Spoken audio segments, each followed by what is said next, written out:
ईश्वरीय सेवा के फील्ड में जितना जास्ती टाइम बिताएंगे हैं, उतना मन बुद्धि तीक्ष्ण बनेगी, मनन चिंतन मंथन ज्यादा चलेगा,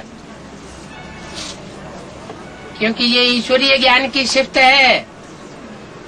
जितना दूसरों को बांटेंगे उतना अपना बढ़ता जाएगा। मनन चिंतन मंथन की गति तीव्र होती जाएगी, ऊंचे ऊंचे मनुष्य बनते जाएंगे। मनुष्यों में ऊंचे ऊंचे हो सकते हैं, उनकी पूजा नहीं होती। क्या पूजा नहीं होती? बड़े बड़े नेताएं होते हैं, बड़े बड़े सन्यासी होते हैं, गुरु लोग होते हैं,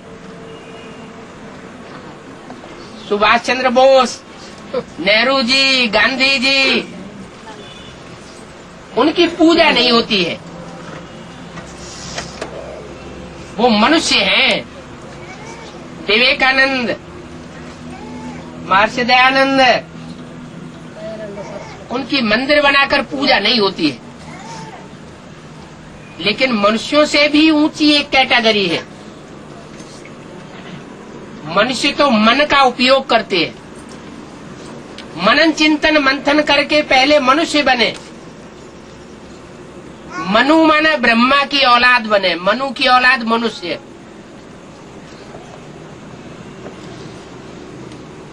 उसके बाद जब संपूर्ण मनुष्य बनता है तो संपूर्ण मनुष्य सो देवता। चाहे उसे मनुष्य कहो, चाहे मनु कहो, चाहे ब्रह्मा सो विष्णु को। लेकिन कईयों को मनु दिखाया बाप है, कईयों को मनु दिखाया, मनु को कईयों को पता है। मनु ढेर सारे दिखाए हैं, तो मनुष्य ढेर है ना मनुष्य। तो हम सब अपनी अपनी सृष्टि रचने वाले मनुष्य हैं। 84 के चक्कर में पता नहीं कितने कितने लोगों के संसर्ग संपर्क में आए हैं। तो एक एक आत्मा रूपी सितारे में अपनी अपनी सृष्टि हुई ना। वो सृष्टि अभी सुख की बनाओ चाहे दुख की बनाओ, सुख की बनाने के लिए पहले पक्का मनुष्य बनना पड़े, मनन चिंतन मंथन करने वाला। और पक्का मनुष्य बनेंगे तब जब ईश्वरीय फील्ड में रहेंगे, ईश्वरीय सेवा में लगे रहेंगे। दूसरों के कल्याण में लगे रहने की बात नहीं है, वो अपना कल्याण है।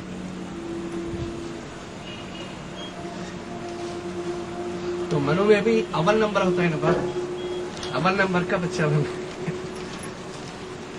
अब जो जितना करे उससे ऊंची स्टेज है देवताई स्टेज। देवताओं में सबसे बड़ा देवता कौन? देवदेव महादेव। महादेव। तो ऐसा अगर लक्ष्य बुद्धि में रखा है तो महादेव जैसे संकल्प, कोई मनन चिंतन मंथन नहीं। मैं ज्योति बिंदु आत्मा और मेरा बाप सुप्रीम सोल शिव। मंदिर में दिखाते हैं ना, सोमनाथ के मंदिर में दिखाया था,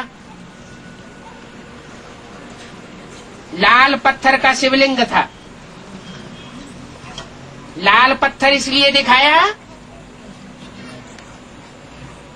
कि शरीर में जिसके खून होगा तो अंदर कैसा रंग भरा हुआ है? लाल रंग। खून काला अच्छा नहीं माना जाता, तो लाल पत्थर दिखाया गया है। संकल्पों का श्रेष्ठ खून भरा हुआ है। उस लिंग में, और उसमें हीरा दिखाया गया था। वो हीरा है सुप्रीम सोल, बिंदु बिंदु आत्माओं का बाप। तो जो बिंदु बिंदु आत्माओं का बाप है